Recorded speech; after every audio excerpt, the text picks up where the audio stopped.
What? What is this garbage? Hold on a second. Boom. That is way more like it.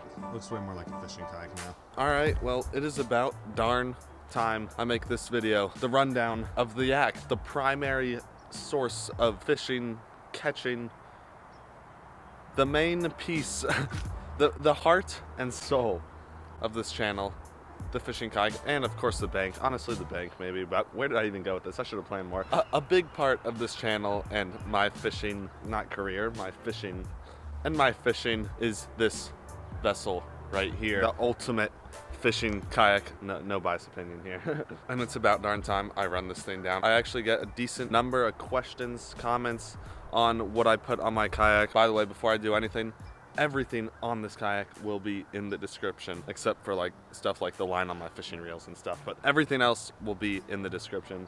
If you have any questions, let me know, but if you don't know, go to the description. That thing will be frickin' loaded. But yeah, this is it. This is the Olde Town Topwater 120 in another not biased opinion, the coolest color they make, the blue, orange, and dark navy blue. It is so freaking sick. But no, we're just gonna run down the whole entire thing. It's about time I've done this video. I've had this yak for almost 2 years now, maybe. I had an older one, but I was lucky enough to upgrade to this one, which is, it's such an awesome fishing kayak, and we're gonna be running over the whole thing. Yeah, I guess we can just jump straight into the yak. I'm gonna flip you around. We have this. No, I'm just kidding. We have a handle. The very front of the kayak. Oh, a nice sturdy plastic handle. It's melted into the boat, which is another good part about this kayak. It's not like the cheaper ones that'll just pop off like 3 times within lifting this kayak up. And we are carrying this kayak all the time, super far distances, so a good handle helps. Moving down, we have the most important part of every kayak, customization. Now, I don't have a ton of customization on my boat, but I do have a couple of things that I'll run down later, but really not too much on the boat besides, you'll see. Stickers. Right here we have, I think this is under here is the hull of the kayak, I'm pretty sure is what you call it. We unclip that. Down here is pretty much just a big ugly hole with a bunch of wires, and usually there's a battery sitting down there that connects to all these wires. Don't ask me what all this is, to be quite frankly honest. I really don't know either what all of that is. To me, it just looks like a bunch of crazy little black snakes in my boat. But I'll show you where that leads. It's actually a pretty unique and cool setup for a graph on a kayak. You really don't see this very much because this graph is not really meant for kayaks, but it's on a kayak. Comes out of the top of the kayak. That leads to the bottom of the kayak where the transducer is.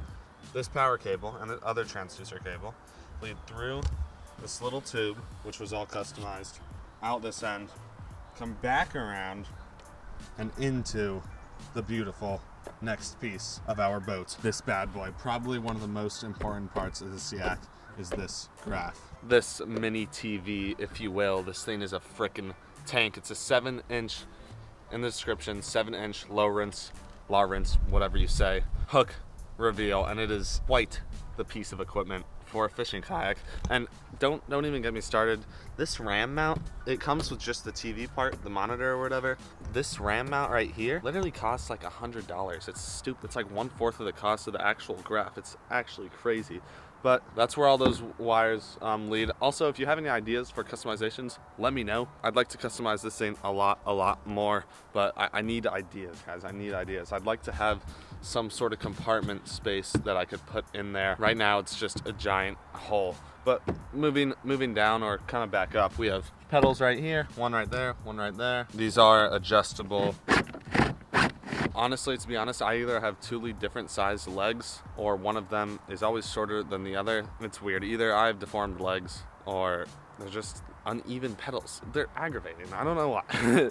It's probably me. Then we have our second little piece of customization. I'm really reaching everywhere. A little holder for anything, whether it's your net or your fishing rods, anything that's kind of oval. It's a little broken right there, but I usually stick my net in there if I'm ever even using the net. A net is something that everyone should have, but nobody ever uses for some reason, at least me. So yeah, you got these 2 mounts. One holds my graph, one holds my net, foot pedals, and now we come to probably the most important area of the boat, I guess you could call it the cockpit. where everything and anything could go down, and you've seen it on the channel and many other kayak channels. A lot of stuff goes down in this area. We're actually gonna sit down in the boat, but here we have foot pads, holes. I get a lot of questions on these holes. They're just holes so water can get out. Water doesn't go in them, it just goes out. That probably answered like 5 of your guys' questions on just the holes in my boat, to be honest. And then we have the seat. It actually has 2 different levels. I always keep it in the upper level, which it is in right now. Like I said, I always keep it in there. And then there's also the lower level, which sits right here, and back there it just sits like this: upper level, lower level. And it's actually a pretty decently comfortable seat. It's actually a really comfortable seat, which is super important to have on the boat, because sometimes you'll just be sitting in there for 8 hours catching no fish. You at least want something comfortable to sit in. This is also where I keep all the rods, my fish catching sticks. I don't really use the rod holders as much as you'd think I would. I usually just lay all my rods right here like it's a bass boat, and there's these 2 little slots that help keep the rods kind of in place. We have this rod holder right here, which isn't really meant to keep your rods in while you're actually fishing, because you're just gonna, you know what, try it, see what happens. Moving back, we got a cup holder. I never really bring drinks or food on me. I pretty much just starved the whole time. So those really don't go to use. Oh my God, there's actually 2 cup holders. That is a first, I never knew that. And then there's also, the best part of fishing kayaks is what makes some cool fishing kayaks is the little pieces, like the little details the company puts in, and stuff like this. Just little slots like this one right here, where you can just throw all your random gear. I actually have some gear. Ow, let's see what I have. I got a jig going through my finger right now, and I got a pair of scissors. So just little storage spaces, another handle, one on that side too. I'm gonna say this, and a lot of people are gonna agree that kayak fish, and maybe a lot will disagree, but my kayak is like an infinity trash can. I got like a soft plastic, or I pick a piece of trash out of the lake, I just throw it somewhere in the kayak, whether it's down a rod tube, in here, under the seat, down one of the other rod tubes. This thing holds trash for literally the rest of your life. So if you got trash and don't know where to put it, just stick it in a rod holder. It'll stay there forever, and eventually it'll disappear, and you have an infinity trash can. There you go, tips with Nolan. That's the one thing you're gonna get out of this video. I literally stuff all my trash somewhere in my kayak. There's probably like an everlasting supply of trash down there. Moving back, wow, this is going pretty quick. Paddle holder right there. I don't really use that very often. I guess when I'm carrying the kayaks long distances. 2 rod holders, one on this side, one on the other side, and storage, of course, where you got to keep all the tackle, all the baits, all the goods. My crate is really not loaded up very much right now. It's pretty much empty, but that's fine. I would like to put the rod holders actually on the back of this crate, because every time I whip a cast back here, it comes so close to smacking one of my other rods. So I'd like to mount some rod holders on the back of this crate. Now it is safe to say we can probably move on to my only complaint or disadvantage of this yak, is where the back handle is. It's the most annoying thing. You probably won't understand, but you'll see in a second what I'm talking about. This frickin' handle, I know why they put it here. It's because this could be used for a rudder or a motor, which I would eventually love to get. That would be the coolest thing ever. That's why all these screws are here. But seriously, it is impossible to carry the yak long distances with this handle. I always end up just holding it by the frickin' rudder down here, and here's the other screws to help screw it in. Oh, and of course, you can't frickin' forget about it. The Ketchco crazy haired man with the bass guitar stoked on that sticker, like I said. Oh, there's also, oh my God, I can't miss the stickers. The low rinse graph sticker. Just another piece of customization, you can't forget it. Ropes, more ropes. I think that's it. That is the ultimate bass fishing kayak machine.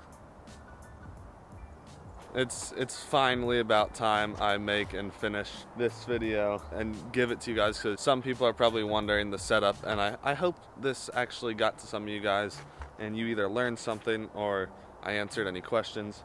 And please help me customize this yak if you have any suggestions. I'm sure there's a bunch of you guys who are absolute beasts on the kayak who got some tips for me. But yeah, thanks for watching. I'll see you on the next one. Give me some names for the yak.